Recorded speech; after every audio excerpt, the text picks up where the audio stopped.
یہ جو آپ کا لیگل پروفیشن ہی کو فرما رہے ہیں نا، عام طور سے لوگ جو ہیں بجائے لیٹیگیشن میں جانے کے، اکثر میں نے دیکھا ہے کہ وہ ٹیننٹ کو 2 لاکھ 4 لاکھ دے کے تم یہ لے لو یہاں سے ہماری جام، کچھ بھی ایون جو بڑے بڑے کرائمز ہوتے ہیں وہ باہر سیٹل ہو جاتے ہیں. دیکھیے وہ لوگ کیلکولیٹ کرتے ہیں میں کورٹ میں جاؤں گا، اتنے سال کورٹ میں جوتا گھسوں گا، اس کے بعد کم و بیش میرا خرچ اتنا ہی ہو جانا ہے یا اس سے تھوڑا کم بھی ہونا ہے، تو اس سے یہ آسان ہے کہ اس کو دے کے اپنی جان بخشواؤں.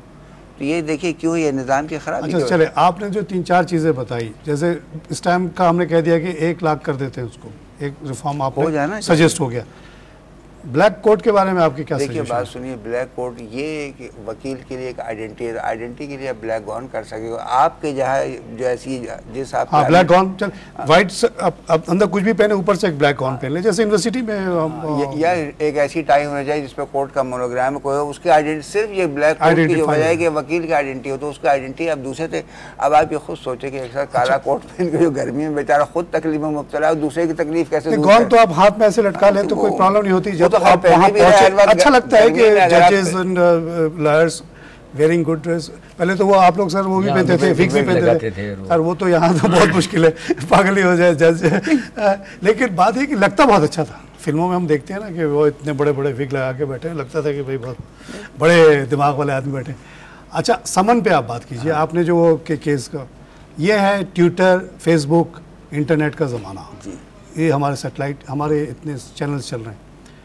وائی سمن، سیریس سمنس جو آپ نے نارمل بھیجا، آپ کے وہ واپس آ گیا بیلف، وہاں پہ آپ ٹی سی ایس کو اب تو شاید استعمال کرنے لگے ہیں، کوریئر کو استعمال کیا، وہ بھی نہیں آیا.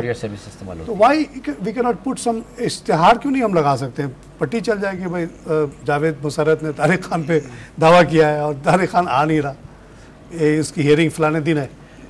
انٹرنیٹ پہ دیا جا سکتا ہے، کوئی ایسا ویب سائٹ بنایا جا سکتا ہے جس پہ یہ چیزیں دی جائیں تھرو ایس ایم ایس. آپ کر آج کل اگر آپ اجازت دیں جی سر، آپ اس پہ کچھ کہیں، سجیشن دیں.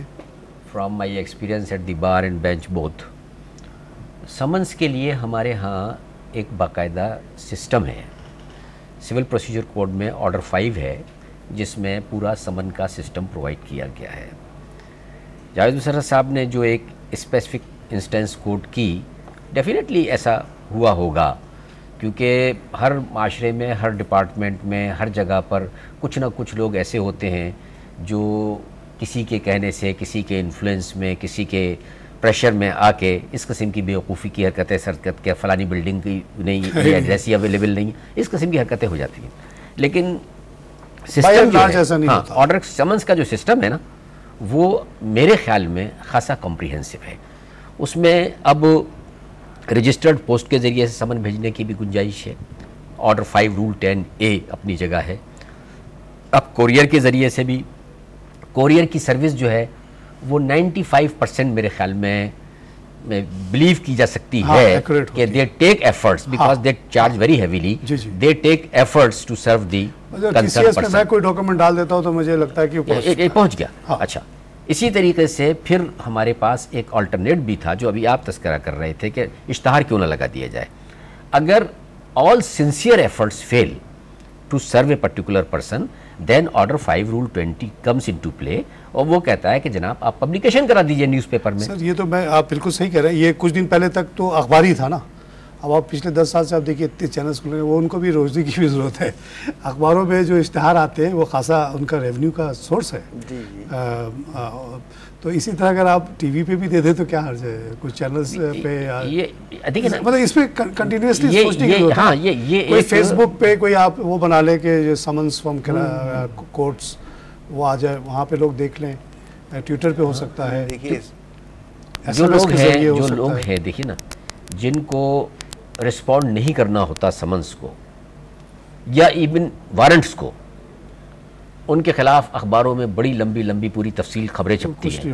ان کے خلاف پورا میڈیا پر نکلتا ہے کہ فلاں صاحب Mr X, Mr Y, Mr Z required in such and such case, such and such case. وہ باہر چلے جاتے ہیں and one fine morning they come and say that sir no service was made upon us legally. ایک چیز میں بتاؤں sir, یہ جو ایس ایم ایس ہے it is link with your I D card. اب تو بڑی سختی ہو رہی ہے نا کہ ایک سے زیادہ آپ رکھ ہی نہیں سکتے، رکھیں 2 بھی رکھیں تو آپ یو آر رسپانسبل. SMS